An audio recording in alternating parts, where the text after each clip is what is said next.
Oi, Adriane, bom dia para você, também para todos que nos acompanham. Bom início de semana para a gente, que seja uma semana abençoada. Olha só, o ministro do Supremo Tribunal Federal, Alexandre de Moraes, quebrou o sigilo das conversas, né? Quebrou o sigilo telemático do ex-ajudante de ordens de Bolsonaro, Coronel Mauro Cid, que está preso desde o mês passado. À época, a Polícia Federal apreendeu alguns computadores, documentos e também os celulares de Mauro Cid. Um deles foi periciado pela Polícia Federal e a gente agora obteve acesso a essas conversas do tenente-coronel. As conversas são as piores possíveis, falam sobre um suposto golpe de Estado, o terceiro envolvendo o nome do ex-presidente Jair Bolsonaro ou de alguma pessoa ligada a ele. A nossa produção teve acesso a essas conversas, vou pedir para colocar no ar agora. Vocês vão ver um trecho da conversa entre Mauro Cid e o subchefe do Estado-Maior do Exército,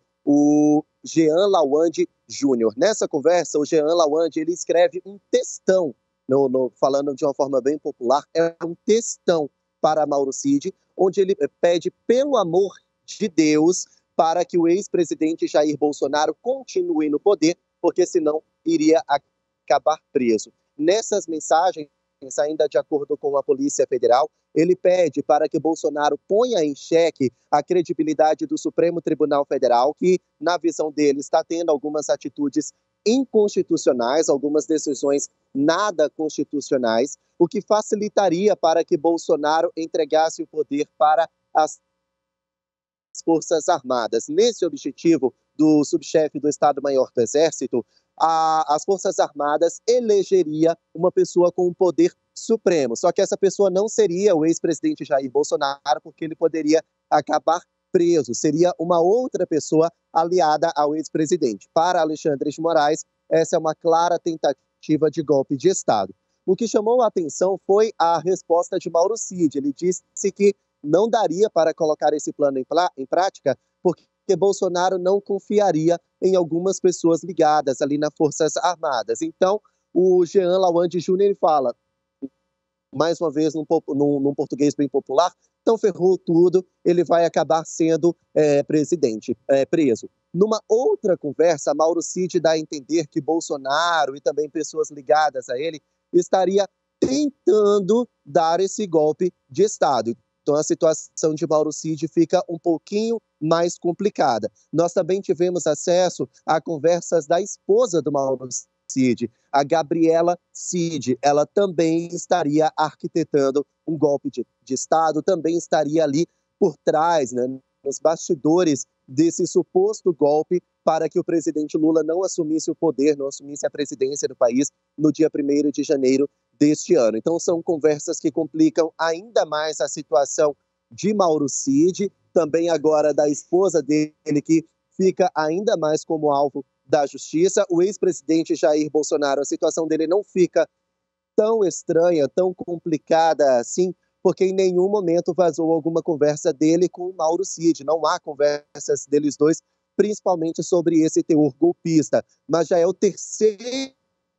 terceira menção a um suposto golpe de Estado envolvendo o ex-presidente Jair Bolsonaro. A primeira é aquela minuta golpista que foi encontrada na casa de Anderson Torres.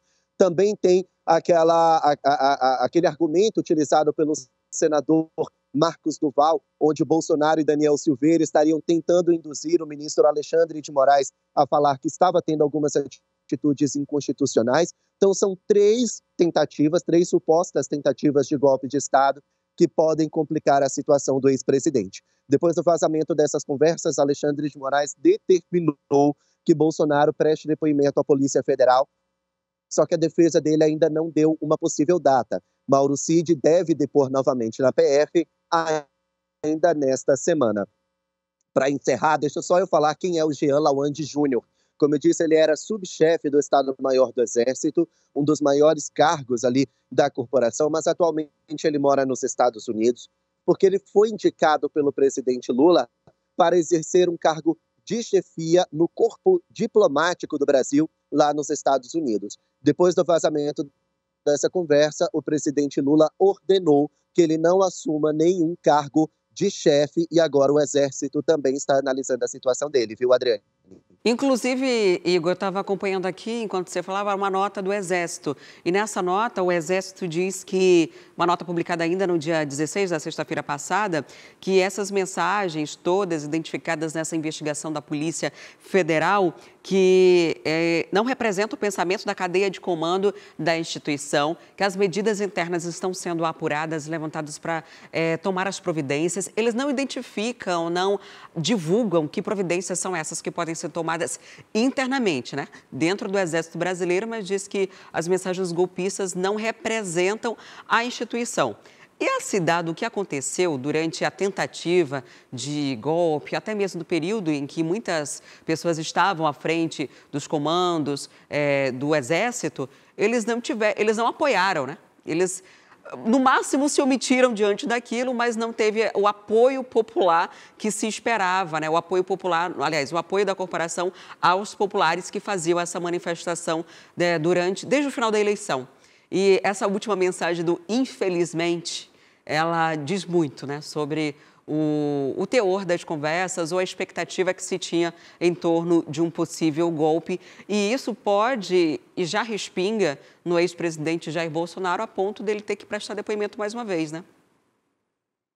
Exatamente. Mais uma vez, o ex-presidente Jair Bolsonaro está na mira da justiça, vai ser ouvido novamente agora num novo inquérito a respeito do suposto golpe de Estado. Como você bem disse, muitas pessoas acabam defendendo o ex-ajudante de ordens do ex-presidente Bolsonaro, Mauro Cid, porque de fato não houve nenhum golpe de Estado. Mas pensa comigo, se eu for planejar um assassinato, também é muito grave. Eu posso não matar aquela pessoa, mas eu planejei, isso também é crime. É o mesmo sentido que se aplica num golpe de Estado. Eu posso não ter dado esse golpe, mas eu planejei, eu mexi ali nos bastidores para ter esse objetivo que não foi alcançado. Isso também é crime, inclusive Mauro Cid pode responder por tentativa de golpe de Estado e até mesmo por associação criminosa. Você disse a respeito do Exército, a gente realmente aqui em Brasília viu que o Exército em nenhum momento deu apoio para aqueles manifestantes que ficaram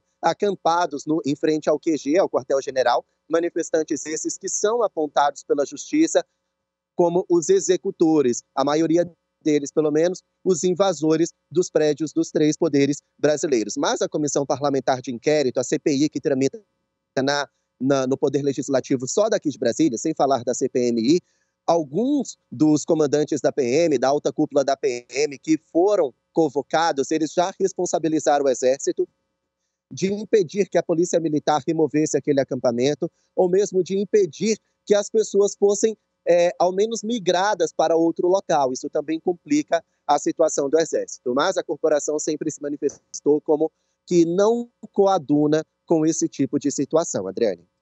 Quer ficar por dentro de todos os programas e notícias da TV A Crítica? Já se inscreve no canal e pressiona o sininho para receber todas as notificações. A gente se encontra no próximo vídeo.